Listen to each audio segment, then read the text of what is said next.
nga ang pinaghirapan ng ating Ama. Sa mga nangyayari ngayon, lahat siguro tayong Pilipino ay magkakasundo na sayang yung pinaghirapan ni Pangulong Duterte. Kasi alam niyo bakit napakagaling na Pangulo si Pangulong Duterte? Hindi lang dahil may utak, may puso, may political will, hindi lang yun eh. Walang hangaring magpayaman, hindi lang yun eh. Meron kasi siyang understanding of history. Case in point, yung Balanggiga Bells. Naiintindihan niya yung kasaysayan, iniintindi niya yung kasaysayan. At napakahalaga pong alamin ng mga kasaysayan kasi pag hindi mo inintindi yung kasaysayan, ikaw ay magiging biktima lamang ng kung ano yung sasabihin sa iyo ngayon ng mga institusyong inaakala mong pinopromote ang tunay na kasaysayan, where in fact ay hindi naman. Sa isang pamilya, minsan kapag ikaw ay biktima na ng chismis na ay si ganito swapang, kayo yung pamilya niyo swapang.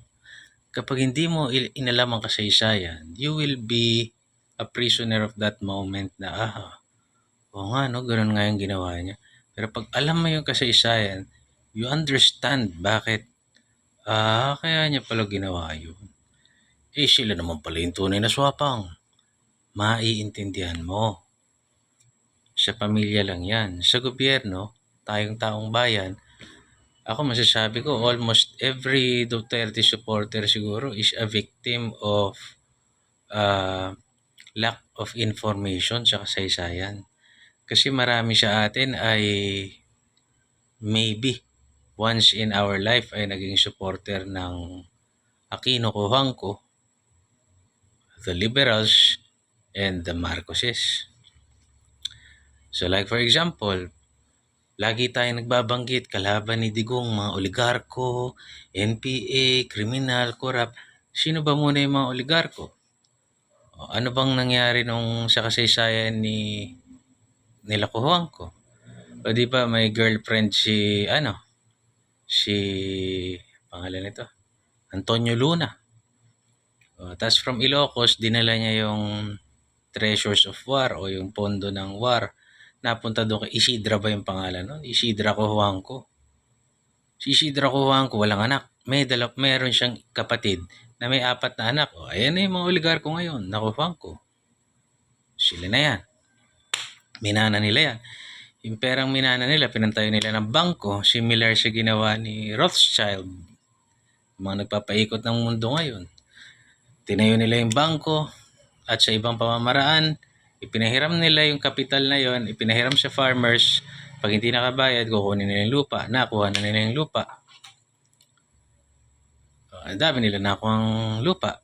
So, naging sila na ang pinakamaraming land holdings sa Central Luzon. Pagdating naman, saan sila nagmula? Pondo ng war. Bago ko ituloy yung kwento, baka naman dyan galit yung mga Marcos kasi sa Ilocos galing yung pondo ng war. Baka naman yung mga ancestors nila pinag-iinteresan nyo. Para alam na natin na ikot-ikot lang sila. Ikot-ikot. Hindi ba? Tapos yung mga Aquino, napangasawa nila ngayon yung Cojuangco. Di dalawang malaking pamilya nagkambal sanib sa Tarlac, mga politiko ng Tarlac. Tapos si President Ramon Magsaysay, nung binebenta na nung Kastila, yung Kastila ba yung nagbebenta? Meron silang binebenta na yung largest tobacco manufacturing land o parang ganon. Ginawa ni Magsaysay, binenta niya kila Cojuangco. Di pala binenta, inalok niya na bilhin nila. Government funded yun. Hoy, Cojuangco, bilhin nyo na ito. Itong tobacco something na to. Pero dapat bilhin nyo rin yung mga nakapaligid na lupa. Yung mga nakapaligid na lupa na yun yung nagko-constitute ng Hacienda Luisita. Bilhin nyo na to.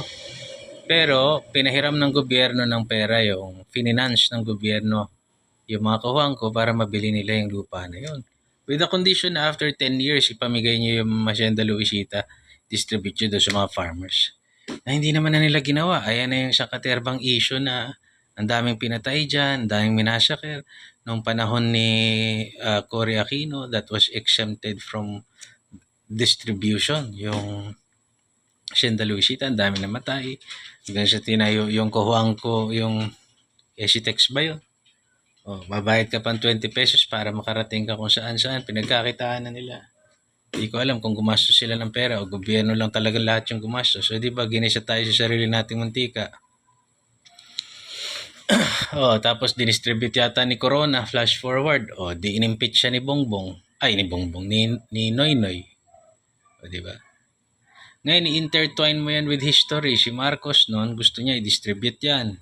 Marcos Sr. Nag-file siya ng case nung panahon niya. Kaso yung case na final niya para sa distribution ng Hacienda Luisita na walang visa nung panahon na ni Cory. So nagkaroon na so kung mapapansin niyo yung original na mga nag-aaway-away sa kapangyarihan sa Pilipinas, the Marcos and the Cojuangco, may alitan lang sila sa trono pero kagaya ng sinabi ko sa isang video, parehas din silang demonyo lahat. Ng mga politikong naka-under sa kanila o sumusuporta sa kanila at one point or the other, alam nyo na, pare-parehas lang. Diba, gagawa ni Bongbong ngayon. Diba? Di siya nalayo kay Noynoy. Nagpakabonggang Bongbong din siya. Diba? Pare-parehas lang eh. So si Duterte lang, so sila kasi, alam nila yung kasaysayan, pero hindi nila pinapatupad. Inaari nila yung mga pag-aari na hindi naman kanila.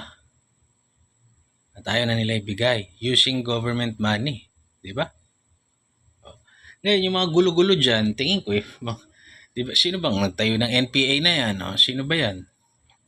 Hanggang ngayon, sino ba yung mga galing NPA na naging bodyguard ng mga oligarko tapos pinondohan, nagka-party list? Sino ba yun? I-research nyo. Sila rin. Hindi ba? Sila bonggang bongbong. Anong ginagawa nila ngayon? Sa madaling salita, ginagahasa lang nila pare-pareho yung Pilipinas. Diba? Hindi sila kontentong mayaman ka na, kailangan yumaman ka pa ng yumaman. Samantalang yung sigalot o yung kontrobersiya dyan sa Esitex na yan, papunta sa kanila, sa Hacienda Luisita. Mas malaking kontrobersya yan kaysa sa kontrobersya ng bilyar sa C5. Pero yung bilyar, sinisisi rin natin. Siyempre gusto nilang pataasin yung value ng property nila o gawa silang C5. Mga ganun. Di ba? Na minsan, hindi natin naiintindihan, ginigisya lang tayo nito mga hype na to sa sariling mantika. They understand kasi that only wealth creates wealth and only status creates more wealth. So pag may wealth ka, may status ka, putang ina, lahat na lang isusubo sa iyo para yumaman ka palalo. And they do not minimize their greed because that's how they stay in power. They are too greedy. Di ba? So si Duterte alam niya yon. Ala siyang interest sa mga treasures of war o kung ano mang pinagmulan yung mga puta. Ibigay niyo lang yung para sa tao. Yun ang mindset. Bigay niyo yung para sa tao. Otherwise, I will use my resources bilang Pangulo. Nung Pangulo natin siya at my disposal para kanain kayo. Bigay niyo yung para sa tao. Anong naging kapalit? Sinong gigil na dalhin si Duterte sa The Hague at hindi litisin dito sa atin kasi baka matalo sila. Kahit sino pambayaran nila, baka matalo sila. Sino gigil? Mga NPA. Kanino na naman under yan? Sino na naman kasama ni Joe Maciso nagtatag niyan? Diba? Amo rin yan. Sino? Mga oligarko din. At saka yung mga politikong under ni Bongbong ngayon, ni Bonggang Bongbong, at nila Tambaluslos, mga contractors naman, saka mga kawatan. Yan ang kasaysayan. Hindi ba? Yan ang tunay na kasaysayan. So, nasa sa inyong mga kamay na mga kapatid kung paano nyo titignan. Ngayon may nagtataka, bakit ako DDS? Bakit nga ba hindi? Kanina ba makikinabang ang Pilipino?